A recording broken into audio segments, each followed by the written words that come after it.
40 years ago, wild salmon were disappearing from the waters of the Pacific Northwest. A small group of fishermen, scientists, and dreamers asked the question, what can we do about it? The answer became Long Live the Kings. When we moved to Orcas, it was not because he wanted to start a salmon hatchery. Once they bought the place up there, I can picture my dad and Walt sitting around looking at this water saying, hey, we could grow fish in here. In all the time they were out fishing, this was in the late 70s, early 80s, and they could already see that populations were suffering. They were worried that they were going to lose this thing that they treasured so much. They thought, well, what can we do to make sure this doesn't go away? At the very beginning, it was an experiment, and they started small with one box with eggs, and they would layer in the gravel and the eggs and really kind of create that spawning habitat. Then it was they had all these fish. Now, where are we going to raise them? Okay, we have this pond, but they needed to improve the plumbing and the weirs and the drains of the pond. And, after that first year, they've been just coming back. So it's kind of just create the conditions, help them where they need it, and get out of the way and let nature do the rest. In 1986, that experiment became an organization. Long Live the Kings was founded on the belief that saving salmon required more than passion. It required evidence and a willingness to learn. When I joined the organization, it was a bunch of good old fishermen that got together and went fishing and told stories and, sat around and lied to each other on what you caught yesterday, and just fishing people. It has grown and changed as more of us realized that we needed to raise the issue in ways that are more appropriate. That's not just a bunch of good old boys. It's a whole bunch of people that had value. Long Live the Kings had for almost 10 years at that point, I think, been primarily focused on hatchery production and looking at different ways of using hatcheries to rebuild fisheries, but also to rebuild naturally spawning populations. In 1997, we knew that the Endangered Species Act listings, if they hadn't already arrived, they were coming. There was a need for an organization that could help translate, that could help set the table, that could help facilitate conversation. And so Long Live the Kings in the beginning was one of a cadre of many organizations working to put together what became the shared strategy for Puget Sound and its own entity. Long Live the Kings facilitated the effort, brought the parties together at the table in a way that only a trusted outside entity could do. They helped make sure the science was organized in one place. It was widely available to anybody that wanted to see it. If it weren't for Long Live the Kings, it would have never happened. If left to our own devices, we would just continue to do what we have been doing. Hatchery reform work opened a door. Behind it was a larger truth that salmon recovery meant understanding hatcheries, harvest, and habitat together. And the science kept leading back to Hood Canal. Steelhead were on the edge of disappearing, with only 8 fish returning where thousands once had. Lilywop became a place to ask a harder question, not just how to grow fish, but how to bring them back from the brink. The Hood Canal Steelhead project, in many ways, is a perfect example of a Long Live the King project, because in addition to all of the facilitation stuff and policy development stuff, the work in the field kept going. Rick Endicott had an idea to rear and release steelhead at different stages in their life cycle, at different places in the river, and then see what happens. I remember this when the first release happened. They released the steelhead, grown into the river, and they take off and start their journey. And everybody almost fell down. Nobody knew they were going to do that. That kind of experimentation was not something that any state or federal agency could do on their own.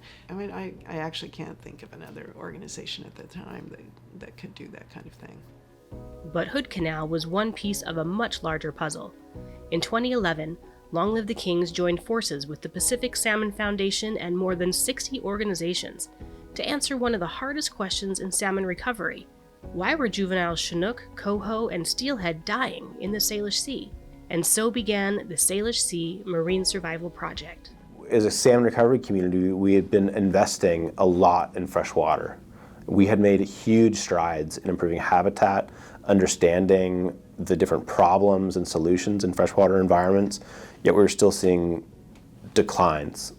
And at the same time during those declines, we were seeing reductions in harvest.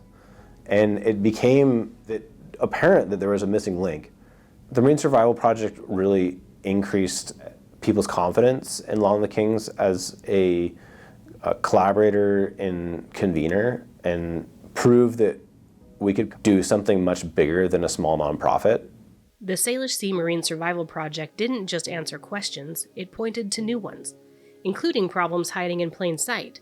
Salmon were dying at the places where human infrastructure met their migration routes, places like a bridge. Rarely do you get the opportunity to point to one problem and say, that's killing up to 50% of the fish that pass it.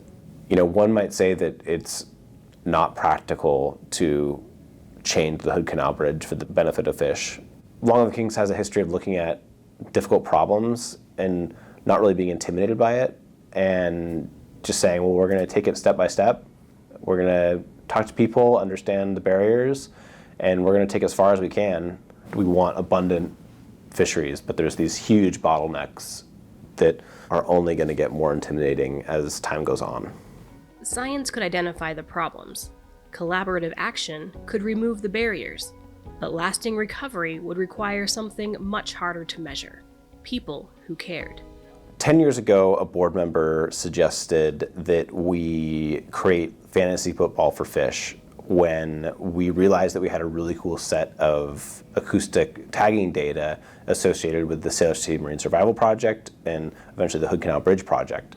We need to empower not only folks that are going to be going into STEM or science or marine biology, but we need somebody who's going to be, working at Microsoft. We want them to know about the science behind salmon so they're able to make more informed decisions. The first year was something around 60 people, maybe 100.